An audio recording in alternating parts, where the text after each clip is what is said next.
This is Bruce Kettler, Director for the Indiana State Department of Agriculture. Welcome to the informational webinar for the Indiana Grain Buyers and Warehouse Licensing Agency. We appreciate your attendance. I'll start out with the first slide that talks about we have to show a disclaimer. It says the information and resources provided herein are for informational purposes only and should strictly be considered a supplemental source of reference. None of the information and resources outlined, explained, or defined within this presentation shall supersede any state or federal laws. This presentation shall not be construed as legal advice. Again, thank you for being on the webinar. We appreciate your attendance and willingness to attend and get the information. We're going to start out by talking a little bit about the Grain Buyers and Warehouse Licensing Agency. Very often it's referred to as the Grain Buyers Agency. I want to start first by talking about what the agency is, how it came into existence. It was established in 1975 after the collapse of a commercial grain company that really ended up with a lot of farmers not being able to be paid for what the grain was delivered to an elevator. So it's been around as an agency for a lot of years. We are serving as a regulatory unit of state government, mentioned earlier, located within the State Department of Agriculture. In fact, this agency is the only regulatory piece of the State Department of Agriculture. So it's unique in that manner. The agency is responsible to conduct financial and inventory audits on commercial grain operations that operate within the state of Indiana. And I'll note that there are a couple of different sections of audits that are done for those entities. As you can see, it has the oversight of about 220 licensees. Those licensees in the state of Indiana have about 400 different facilities across the state. And I think it's important to point out that when we talk about a licensee, it's not just the commercial elevators that most of you are familiar with. A licensee can also be an ethanol plant. It can be a feed producer. Essentially, we're looking for folks that are the first purchasers of grain, of certain amounts of grain, essentially 50,000 bushels or more, directly from farmers and producers that are the licensees. And so, again, it can be elevators, ethanol plants, feed mills. Those are the folks that are licensees and are people that are grain buyers, and warehouse licensing agency is responsible to regulate and to audit. The second part of this equation, there really are two separate entities. We've talked about the Grain Buyers Agency. Then there's also the Indiana Grain Indemnity Program. And again, as you can see, this was established by the General Assembly in 1995. And it was an effort to be able to protect grain farmers, grain producers, and provide them protections from catastrophic financial losses. And that's really important to know. So if there's a licensed grain bank, grain buyer, or a warehouse failure in the state of Indiana, this indemnity program or fund is there to protect our farmers from catastrophic losses. You'll also notice that the indemnity program is 100% funded by premiums that are collected from grain producers when they marketed their bushels to any of those licensed entities during an active collection period. And the most recent active collection period started in July of 2015. It ended in July of 2017. And I will also note we've only had two collection periods since the fund has been in place. We've only had two collection periods in the state of Indiana since 1995. The premiums that are collected through what the farmers contribute go to the indemnity program, but it is really important to note that those premiums can only be used to reimburse farmers that are negatively impacted. In other words, the premiums that are collected that are in the indemnity fund are not used for the operations of the Grain Buyers and Warehouse Licensing Agency.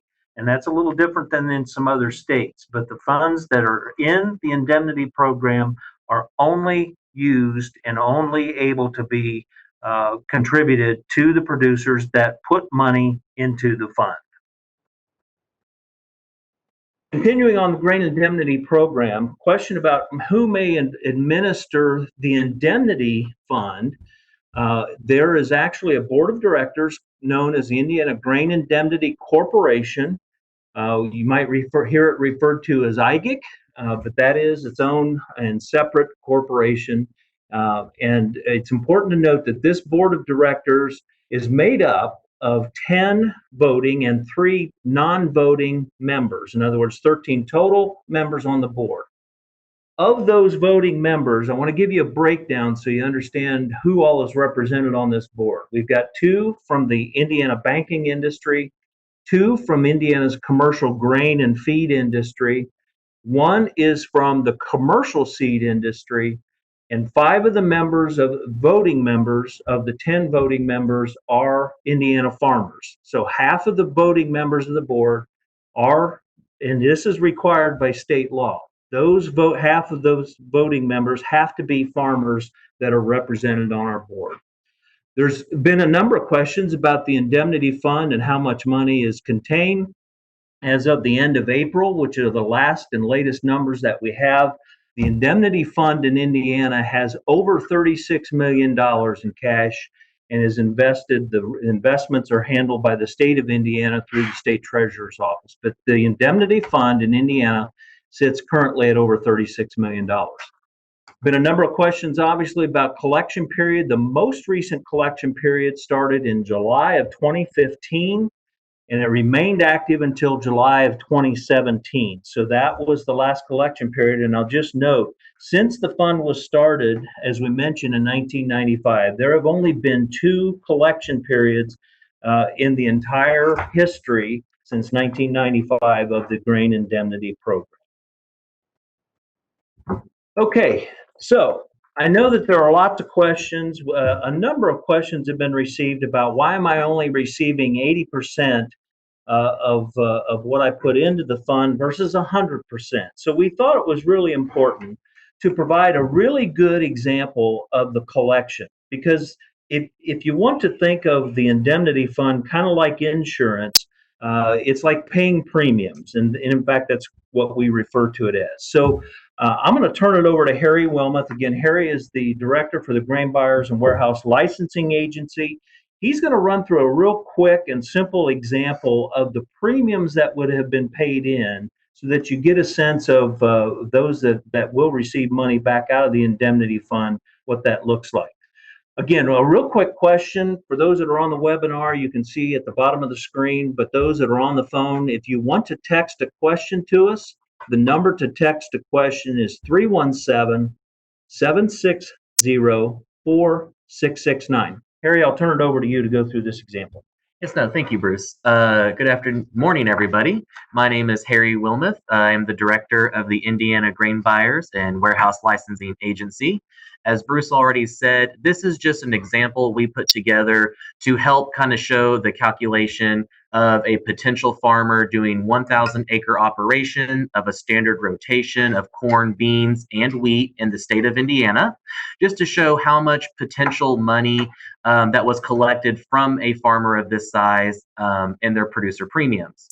So what we have used is for the 15-16 crop year and the 16-17 crop years, when the last collection period was actually in effect, the USDA Statistical Services reported that the average harvested bushels in the state of Indiana, and we take that and using the average marketing year price to help determine the producer premium amount.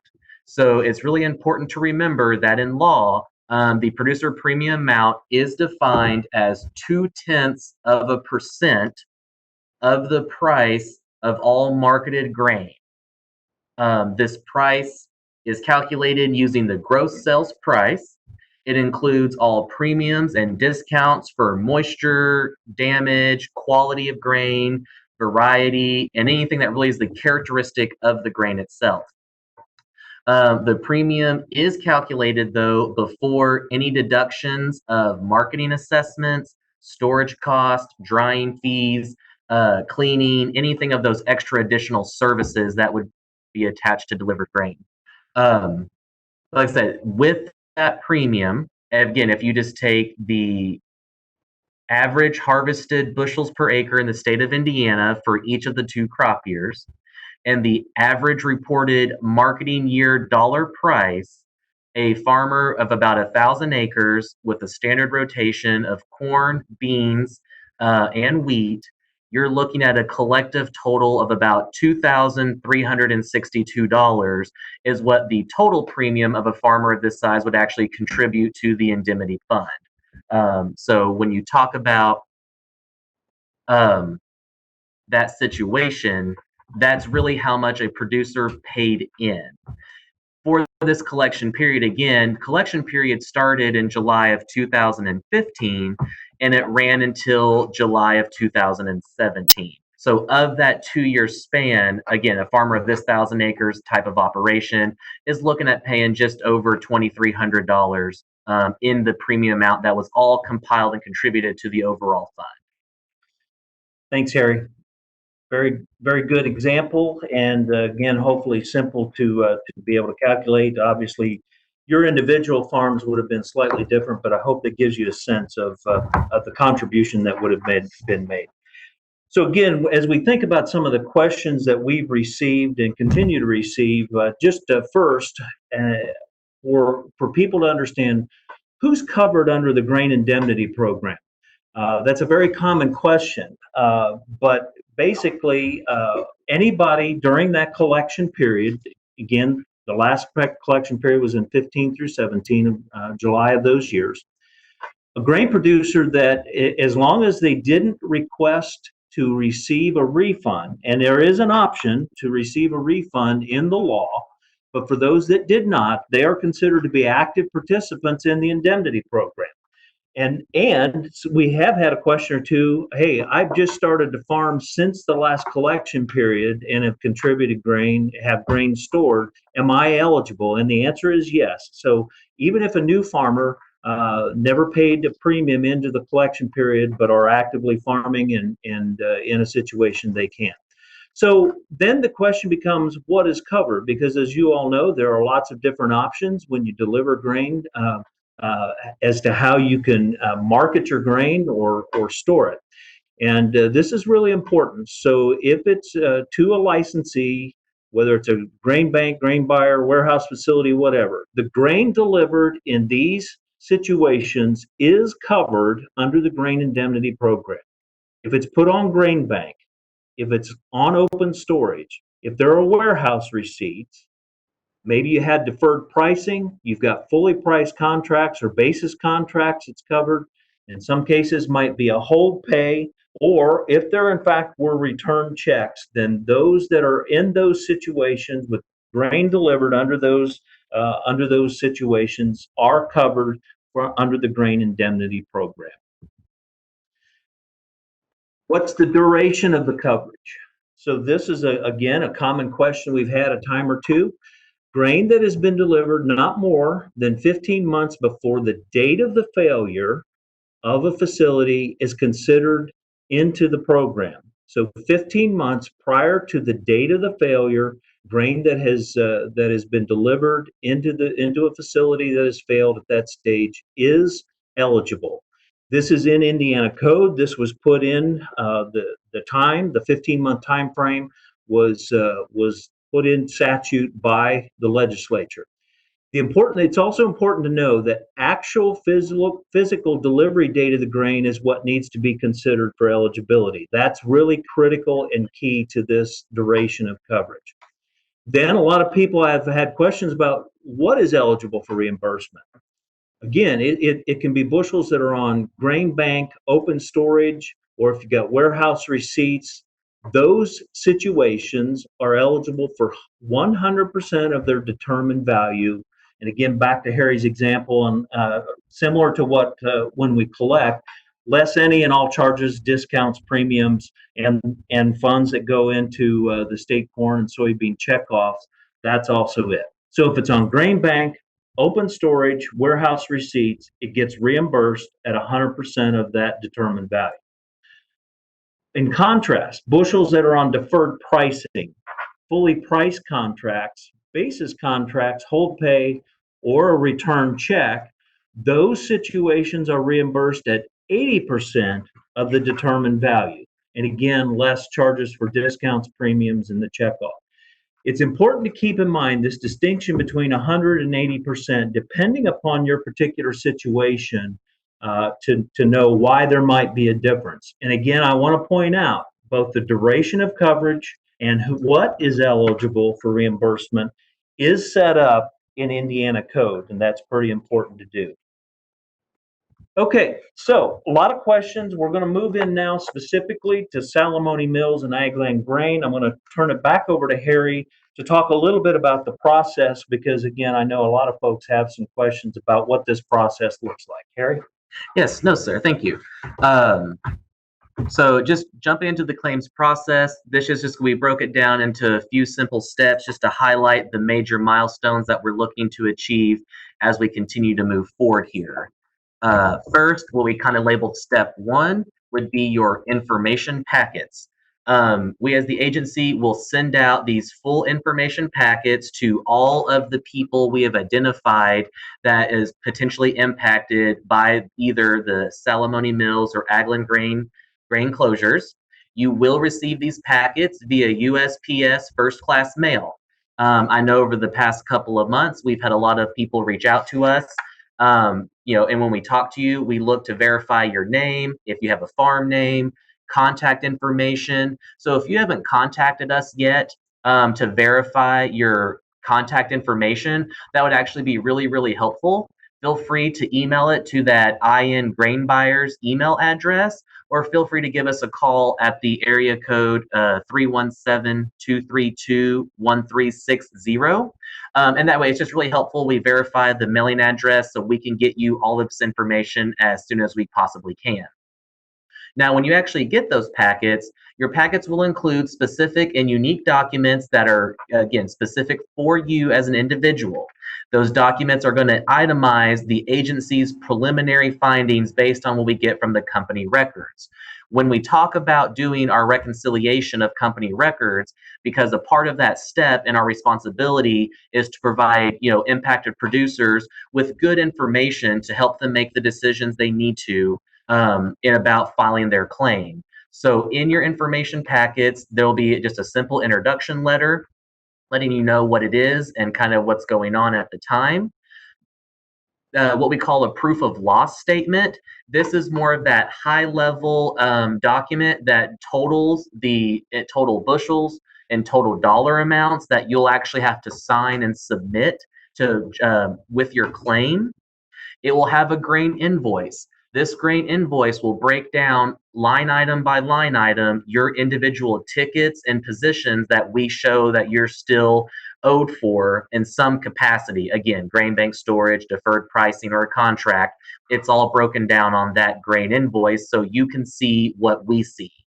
If on that grain invoice that there is something missing, then that's where you really need to review this packet, and so you can communicate better with us what it is that's missing. You'll also have a lien holder verification form. If farmers like yourselves here have any type of loans through the CCC, a local financial institution of some kind, this lien holder verification form needs to be filled out so we can be on notice with you as the claimant and help you be sure that we're paying not only you but your lenders properly and not cause any confusion or concern between you and your lenders. Contact information verification form that literally is just we're saying, hey, this is the information we have that's best to reach you. Please confirm this. And if it's not the best information, there's a place for you to update it and get it back to us just so we can keep that good information on you guys to be sure we're getting you stuff in a timely manner. If we send something to the wrong address, I'm sad to say it takes a little bit longer to come back to my office, and then we have to kind of figure out what to do. So just verifying your contact information helps the agency keep things moving a lot faster. And of course, there'll be more FAQs that are related to you submitting the claim and the documents in your hand. These packets will also include information as we lead into step 2, which is the next step for the claims hearing. We'll talk about that in just a minute. When you get your packets, please review them thoroughly. If you think there is an error in your preliminary documents, and I do emphasize the word preliminary, it does not mean it's final. It's just your way to look if there's an error and prepare. So, if there's something wrong, get your stuff in order to show us how we can maybe help you fix it. On your individual proofs of loss statements, you're going to be asked if you agree or disagree with the agency's preliminary findings. If you agree, that's great. We can kind of keep moving forward with you. However, if you disagree with what we say, that is perfectly all right. Part of the reason that the agency has to go through this process is to enable producers who may have been affected by these grain closures to have time to review, collect, and submit their documents. Once the packets are sent out, approximately 2 weeks in those packets, you'll have the confirmed date. You'll be looking for the agency to actually have that claims hearing. Again, it's perfectly to disagree with your preliminary documents. The claims hearing is an opportunity for everyone to come forward and submit additional evidence to help support their individual claim. Please remember, if you disagree with the documents, that's good, that's okay. But the burden of proof to justify, changing that information does fall on you guys as a claimant. If you have tickets, contracts, bills of lading, anything along those lines that you can help justify the claim in a better way, please get those copies to us. You please keep the original documents, just give us copies. So those documents are always in your possession as well. Once the claims hearings have concluded, the agency must allow for another 2 weeks after the hearings for individuals to actually file and submit their claims and collect whatever additional evidence they need to help justify their claim if they wish for something else to change. Next slide, please. Once the claims hearing's done and the 2-week window has closed, the agency will work to issue what's called a findings of fact and final order. This order is basically the final decision that the agency is issuing on its findings from company records and submitted evidence. The order will be mailed out to everybody listed in it so you can see what the agency has officially decided for your potential claim. Again, if you disagree with the order, this is another opportunity for producers impacted here to disagree and continue to submit evidence disagreeing with that order. Evidence submitted disagreeing with the order, we do submit that on to a third party, what's called administrative law judge, for their further review. They are somebody who would be new to the situation, who has not looked at the documents before, and would get to issue their opinion on the matter. Once the order is issued, farmers have 18 days after the order is issued to submit those following claims. If you agree with the order, then there is nothing else for you to do. We just have to let the 18 days go by, and then we can move on to the next step. But that 18 days is very important if you guys disagree with what the agency has issued as its final decision. Once the 18 days of the order has passed, the agency can start moving forward with creating payments. All proven claimants identified in the order who did not submit a petition challenging the order, we can begin processing their payments. Again, if you disagree with the order, that's perfectly okay. You do need to make the decisions that are best for you and your farming operation. The agency will not have any negative implications on people that disagree. We'll gladly continue to work with you and help get set up with an innocent third-party administrative law judge. However, if there are challenges, the agency will be able to move forward with partial payments. So just because one person agreed and another person disagreed, perfectly okay. We will just move forward with partial payments. We try to afford as much of the partial payments as we possibly can for everybody who agrees, while we still continue to work with the other people who need to continue substantiating their claim. If necessary, once this is done, if we have to go to the indemnity program, the agency will automatically forward on all of the remaining unpaid claims to the indemnity corporation to go that reimbursement route. Timeline here, a little more historical. Just to reiterate, on March 3rd, the agency did serve a 20-day license suspension to both Salamonie Mills and Agland Grain. The agency was working with both companies to address certain concerns that did come up. As the agency was continuing to work with both companies, it did have to serve another license suspension on March 20th. And then as things continued, by March 24th came around, both companies voluntarily surrendered their license to the agency. So that's just kind of the historical timeline that went through. So, Harry, I think it's important to note for farmers here that there are actually, let's reinforce, there are two entities here, and thus we've got two different timelines that will be on. So if someone is with one versus the other, they'll be on different timelines, and we've got that laid out and starting here at the next slide. Yes, thank you, Bruce. Like I said, they are separate companies, separate licensees, so we will have to treat them separately. Again, with Agland Grain, right now we're currently working to have all the information packets mailed out by June 17th, with the intent to have our claims hearings around July 2nd. The agency, we must secure a venue that is large enough for all of the attendees to respect the social distancing recommendations that are in place here with COVID-19. I'll just go ahead and say it now. Anyone attending the Agland Grain claims hearings will be required to follow the social distancing recommendations. Simple things would be, we'll have enough space for you guys to sit far enough apart, as well as something covering your mouth and nose during the entire session.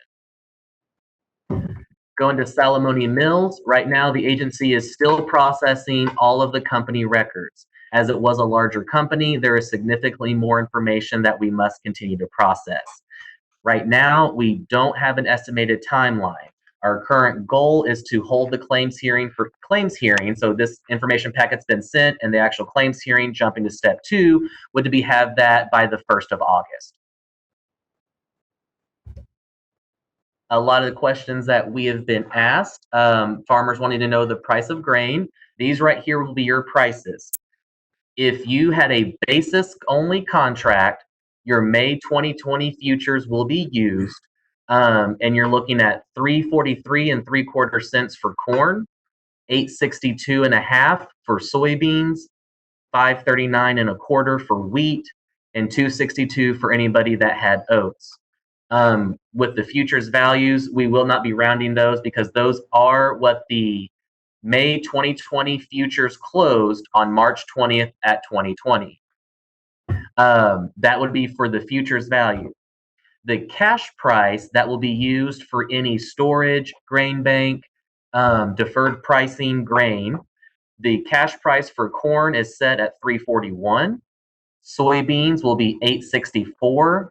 Wheat is $5.32, and oats will be $3.09.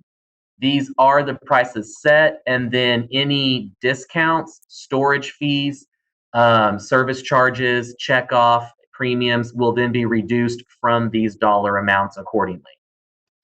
Thanks, Harry. Appreciate that update, and I know that's answered a lot of questions for a lot of people. Again, just a real quick reminder, if you have questions, we are receiving a lot of questions from text. The number is 317-760-4669. So we appreciate that. We'll put up on the screen for those that are on the webinar, get information to contact both ISDA and the Grain Buyers Warehouse Licensing Agency. As Harry mentioned, if you want a phone call, you need to talk to somebody in Grain Buyers. That phone number is 317-232-1360. 317-232-1360 gets us into the Grain Buyers and Warehouse Licensing Agency.